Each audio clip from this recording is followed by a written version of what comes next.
Welcome to Urban Kiwiana. It's been a long minute. I was watching Cindy the other day, Cindy's place, and she was telling of farm ghost stories.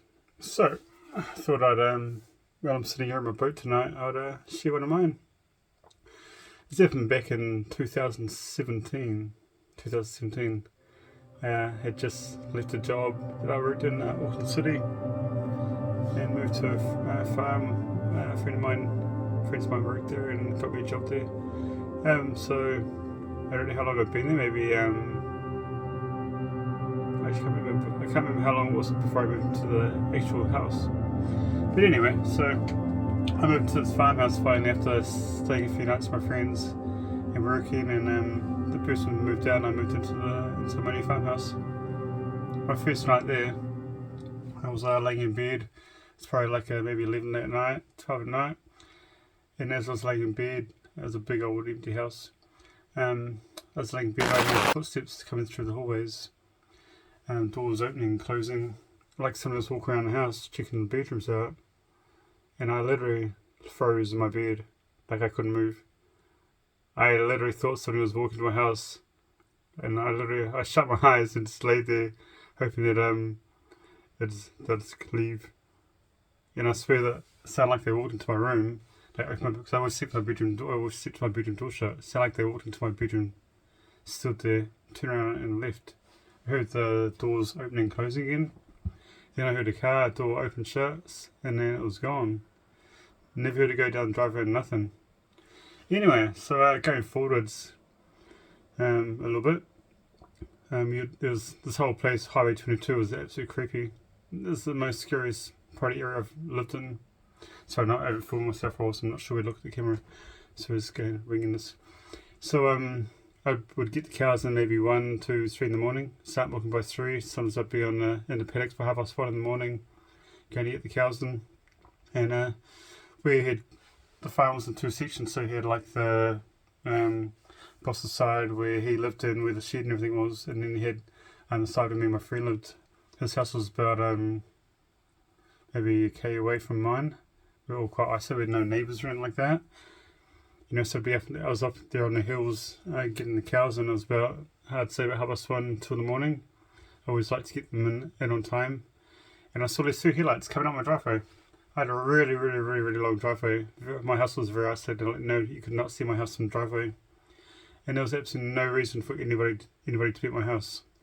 If it was my friend, they would have like texted me or called me and said, "Bro, I'm coming over. You awake?" Well, they would have hit the bike and just like come through the paddock. So I'm watching these 2 headlights driving up my driveway slowly. This is creepy. I'm like, who is this? Like, who is coming up at this time in the morning? I stopped before wheeler, turned my lights off. I'm sitting there watching it quite a long time. Like, it keeps coming, closer to my house. Anyways, I'm like, the lights go off. I'm like, oh shit. I couldn't just race ahead and not get the cows in. So I got the cows in, thinking whoever it was would wait.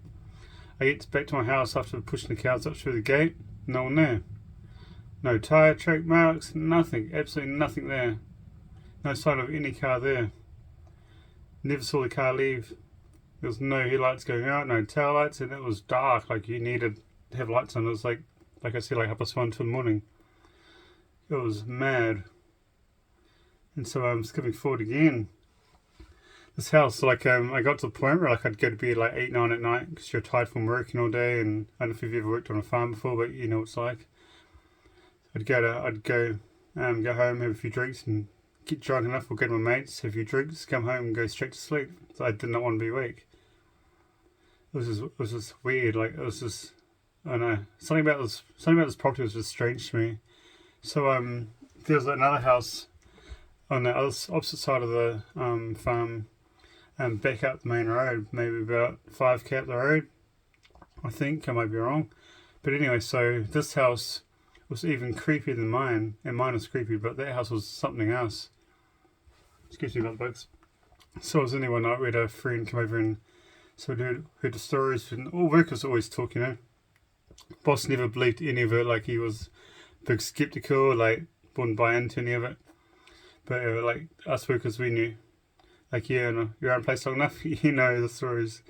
So, I'm at this house, I go down with my friend, and they take us down there and we walk around the house, and she's telling us about like the stories and things of what she thinks might have happened or the things she picked up on. I was walking through a house, it's a bit of an older house, and they'd add on a new piece to it. And so I'm walking through, and I walk into one of the bedrooms, and my friend was like, just don't open that wardrobe. Like, I know what it is, but something about that wardrobe. So what I do, I walk up to the wardrobe, open the door, put my hand on there, and so you feel like something literally grab my throat and squeezing the life out of me, like I can't breathe. I'm coughing, when you're coughing because you choke again, you're coughing. I actually had to walk outside to regain my posture and get my breath back. So I thought that was pretty interesting. So I went back there a while later, and did like a little investigation with the new person who moved in. He was the boss's friend, and he was really into paranormal stuff. So I was like, man, can I come over? He was like, hell yeah. Walked over there, and like we got orbs. I took a picture of this, almost looked like a witch's face, right outside the bedroom where I got choked out, where I was getting choked. And I know people are very skeptical about pictures and things like that, but I'll try and find something about it, or link the video to it. But you clearly saw this woman's face, like it was absolutely creepy, and like she had her mouth like open, kind of just staring, watching. So I mean that was quite unsettling. So going into the actual area, because our houses are all quite very isolated to each other, surrounded by paddocks, so we never put the cows in those paddocks. Like, we hated going to those paddocks to get the cows in. Me and my friend Mark, we refused to put the cows in there at night time because we did not want to be around that place. We needed to get, if you're on getting cows the next day. So anyway, you'd go there, and it just felt like you were going to get ambushed. Like, it was absolutely creepy. This intense feeling like you're going around pushing the cows out. You had to get off your bike and walk around the house, and super walk around, and like the whole way to, it wasn't that, like, this house was quite close to the shed, but the whole way with your back towards that house, like, oh man, it was just, you feel like someone was just going to walk up to you and rip you off, like pull you off your bike and drag into darkness. It was absolutely creepy. Hey, oh man, that feeling you just can't describe it. Like, oh man, still sends chills down me. So this house also, there's it's like the story was that just somebody used to do something to somebody in the house, and that person ended up drowning the child or something in the outside trough of the paddock, which is really sad.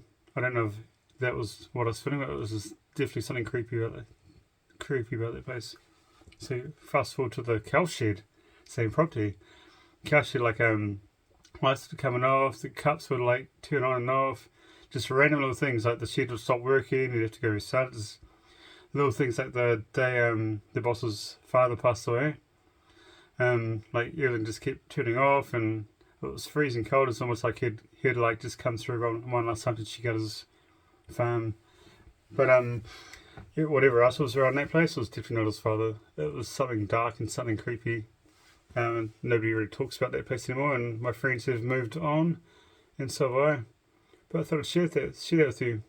Also, to point of a note to this whole area, bringing the creepiness of this area. There was a farmer years and years ago, I remember on the news, he killed his wife, cut her up and fed her to the pigs. The only reason he got caught was because he called in the farm crew to come and cut the meat up, so you could obviously have like meat or whatever. And they found human bones inside the stomachs of the pigs. Same area. I'm not too sure how much further, but in that same area, there's a farm. A lot of people knew as like being cursed. Anybody who went there like died within a year, or would not last longer than a year. They'd die of sudden cancer, or something would happen to them. So it's all along the same area. And like, I don't know what it is about this area.